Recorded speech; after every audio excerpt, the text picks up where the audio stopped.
throughout the history of computers, we've been striving to shorten the gap between us and digital information, the gap between our physical world and the world in the screen where our imagination can go wild. And this gap has become shorter, and even shorter. And now this gap is shortened down to less than a millimeter, the thickness of a touchscreen glass. And the power of computing has become accessible to everyone. But I wondered, what if there could be no boundary at all? I started to imagine what this would look like. First, I created this tool which penetrates into the digital space. So when you press it hard on the screen, it transfers its physical body into pixels. Designers can materialize their ideas directly in 3D, and surgeons can practice on virtual organs underneath the screen. So with this tool, this boundary has been broken. But our two hands still remain outside the screen. Then how can you reach inside and interact with the digital information using full dexterity of our hands? At Microsoft Applied Sciences, along with my mentor, Kerry Blanche, I redesigned the computer and turned a little space above the keyboard to a digital workspace. By combining a transparent display and depth cameras for sensing your fingers and face, now you can lift up your hands from the keyboard and reach inside this 3D space and grab pixels with your bare hands.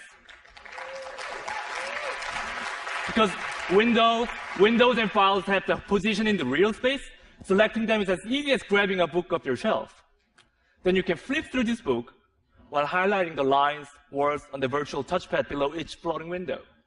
Architects can stretch or rotate the models with their two hands directly.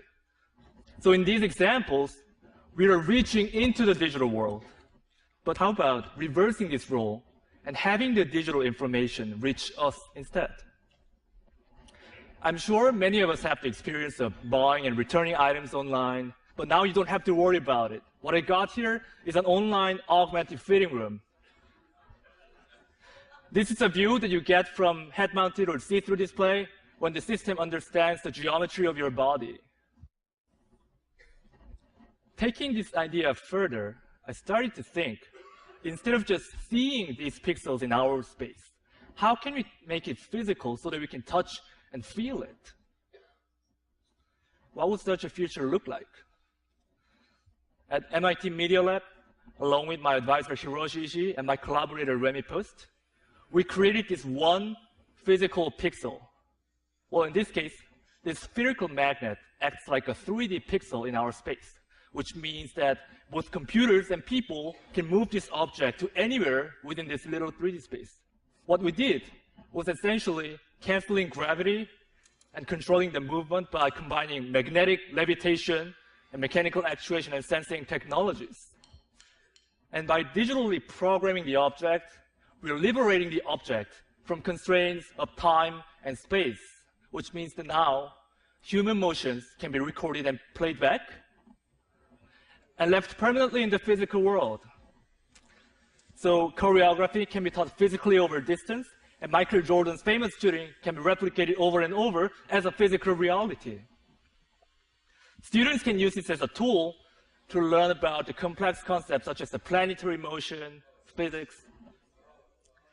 And unlike computer screens or textbooks, this is the real, tangible experience that you can touch and feel, and it's very powerful.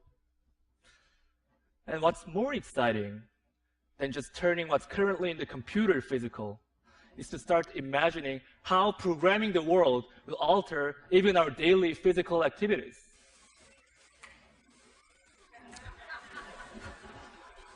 As you can see, the digital information will not just show us something, but it will start directly acting upon us as a part of our physical surroundings without disconnecting ourselves from our world.